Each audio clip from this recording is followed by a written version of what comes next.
This is Michael Popok, Legal AF, with breaking news concerning the move to try to impeach Clarence Thomas because he's gotten into bed with a mega right-wing donor, Harlan Crow, a Texas real estate holder and developer who has been showering Ginni and Clarence Thomas apparently with gifts, lavish gifts, private island hopping, super yachts, private jets, private resorts in the Adirondacks for the last 20 years, almost all of which has been undisclosed. The only thing that has been disclosed are some small amount of gifts, also totaling hundreds of thousands of dollars, like Harlan Crow paid for the Vanity documentary about Clarence Thomas, in which, if you can believe it, Clarence Thomas looked the camera in the eye and said, I'm just originally a poor boy from the South, and I'd rather, and this is his words, not mine, I'd rather hang out in RV parks in the Walmart parking lot. Oh, really? Then what about your $500,000 all-expense-paid trip to Indonesia and to other exotic locales with a person who is obviously lobbying you in order to get you to rule on conservative right-wing issues that are important to this gentleman that are before your court? Now, everybody wanted to impeach him or at least have him step down to disqualify himself or recuse himself about anything related to his wife, Ginni Thomas, because, you know, she's not a stay-at-home mom. She's out there lobbying and raising hundreds of millions of dollars from right-wing Republican donors so that she can both influence House of Representative members about Jan 6th, about Joe Biden, about his win, to stop the peaceful transfer of power, and to lobby about abortion rights and women's rights, of course, all from the right-wing MAGA perspective.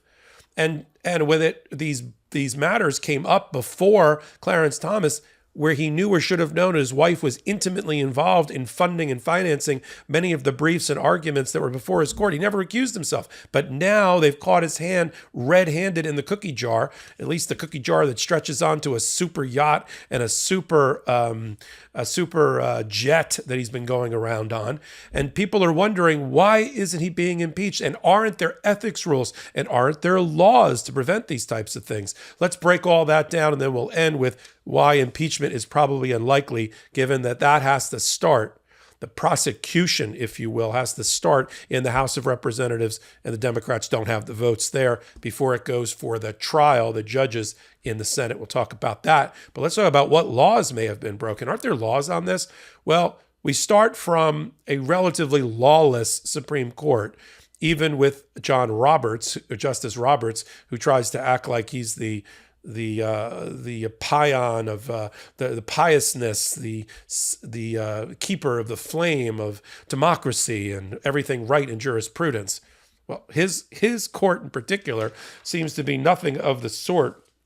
In fact, if you hear it from AOC in a very poignant post that she recently did, she called out the Roberts court and said, you're going to go down basically in history as being the one that ripped away women's rights, that took away rights, that stopped democracy and proper jurisprudence.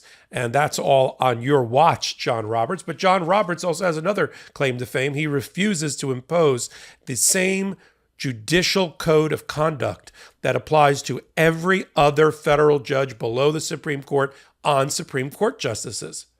Yeah, you heard me right. You might want to open up the ears and take a look at this screen again. The ethics rules for judges that applies to every other member of the judiciary, from the appellate level down to the trial level, does not apply to the U.S. Supreme Court, and John Roberts likes it that way. In fact, in his year-end annual report about the judiciary and the Supreme Court in particular, including this past year in January, when he does a look back, a state of the courts address, if you will, he said, we'll take care of our own policing. We'll do the self-policing on this one. We don't need ethics rules at the highest level. We're the U.S. Supreme Court. We wear we wear 9 robes. We're in the brethren and all of that. But of course they need it. And so there's no ethics rules. But there are federal rules that even apply to these federal employees, which is what they are, because we pay their salaries. They are supposedly working for us. So we have to if we don't have the ethics rules as judges, which should be to the highest level of ethics, then we got to come in the back door and say, well, you're an employee, aren't you? And so you have to abide by rules related to employees. In fact, on the ethics rule front, every year for the last 10 years,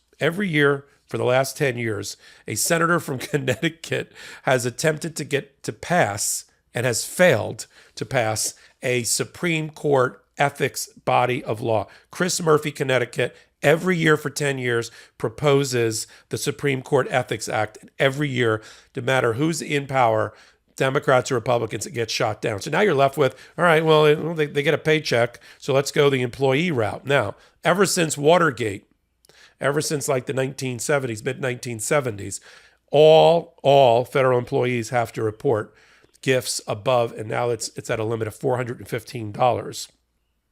But there were lots of exceptions.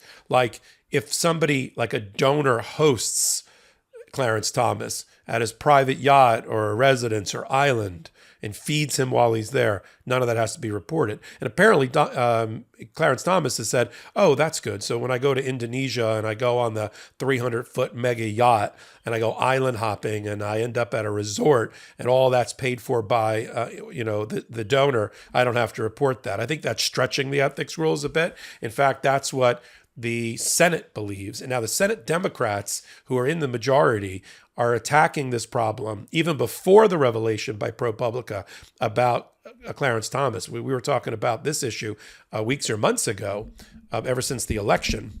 Now let's take a quick break to talk about our next sponsor, Paired. My wife and I, we're super competitive people, especially with each other. The other day, we were going back and forth about, well, who knew our relationship history better? So we took to Paired. Paired, it's a relationship app for couples. You and your partner, you download the app, pair together, and every day Paired gives you questions, quizzes, and games to have fun, stay connected, and deepen your conversations. You'll never believe what I found out about my partner through using Paired. Apparently, she really wanted to start playing pickleball. Now, I had no idea. The Paired prompt asked her what was something she wanted to start doing this month. She said pickleball, and now we're in a weekly game with our neighbors. It's simple and often hilarious. Each day you get a quiz to play or a question to answer, and you can't see your partner's answer until you answer yourself. It's been so funny to see how close our answers are sometimes, but then how different they are other times. It's really made for some great conversations. Whether you're just a few dates in or have been together a long time, it's time to lighten the mood and have fun with your partner by using Paired. Head to paired.com/legalaf to get a 7-day free trial and 25% off if you sign up for a subscription. Just head to paired.com/legalaf to sign up today. Connect with your partner every day using Paired. A happier relationship starts here. They're trying to attack this problem in two ways. One, through the purse strings, because the Senate ultimately, in this case for courts, not for many other things, control the purse strings and the funding related to federal courts.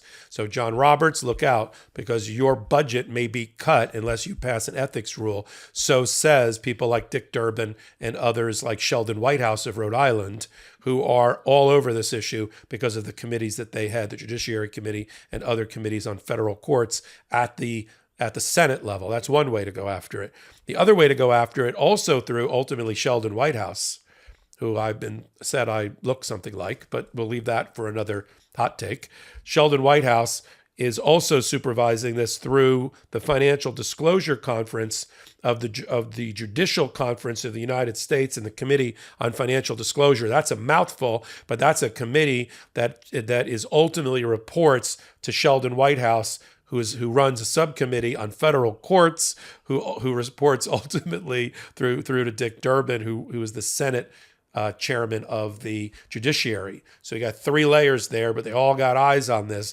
And there is now, according to reporting, and we'll put it up on the screen, a passage in mid-March of new financial disclosure requirements, which now would require Clarence Thomas, if it happened today, and if it happens from March 13th on, like this coming summer's vacation, Clarence, listen up, he's going to have to make these disclosure reports. And if he doesn't, he's going to be in violation of these rules. Now, you may say, oh, he's in violation of the rules. What does that mean?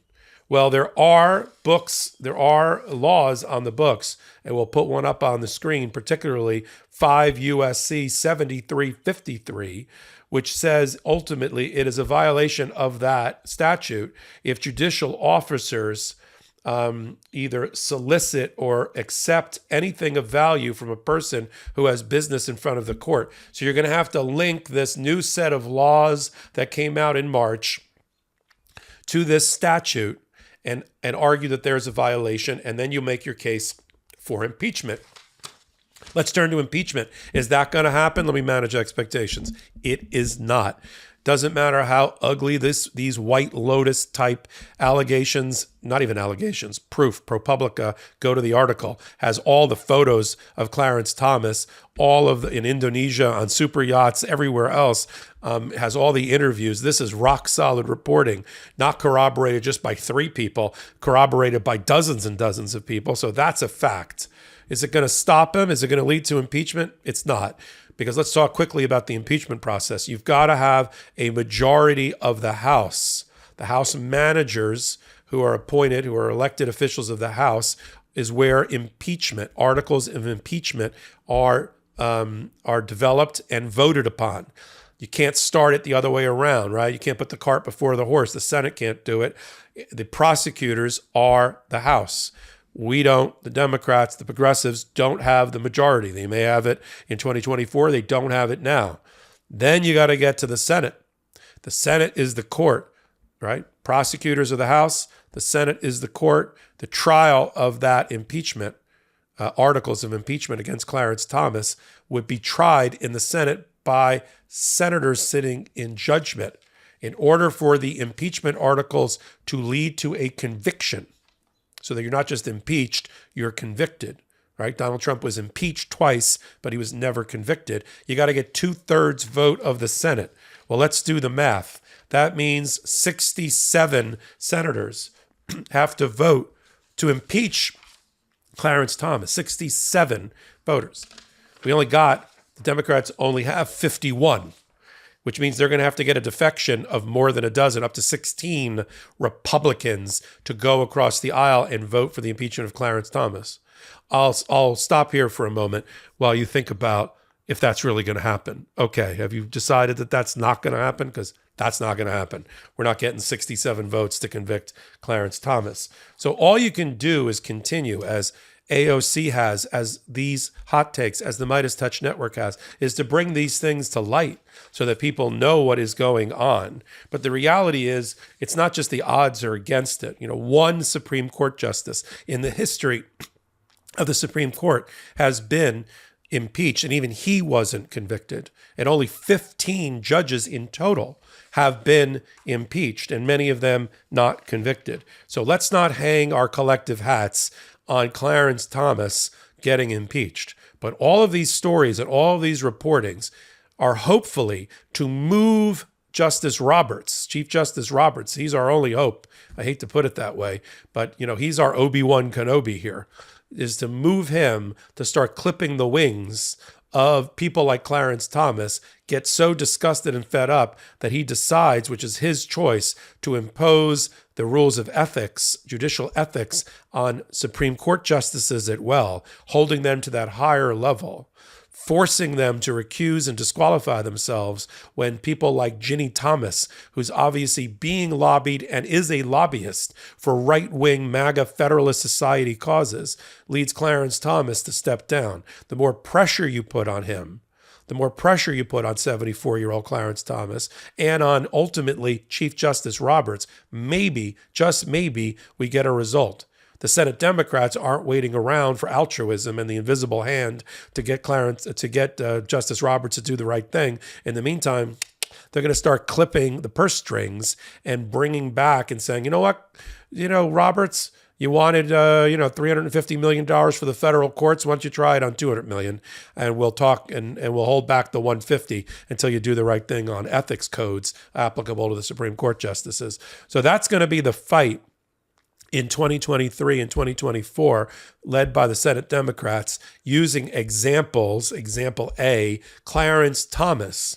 And now, don't you know, I'm sure ProPublica and all other investigative agencies are going to go look into the close ties between Amy Coney Barrett and right-wing donors. I'm sure they're out there, especially when it comes to women's rights.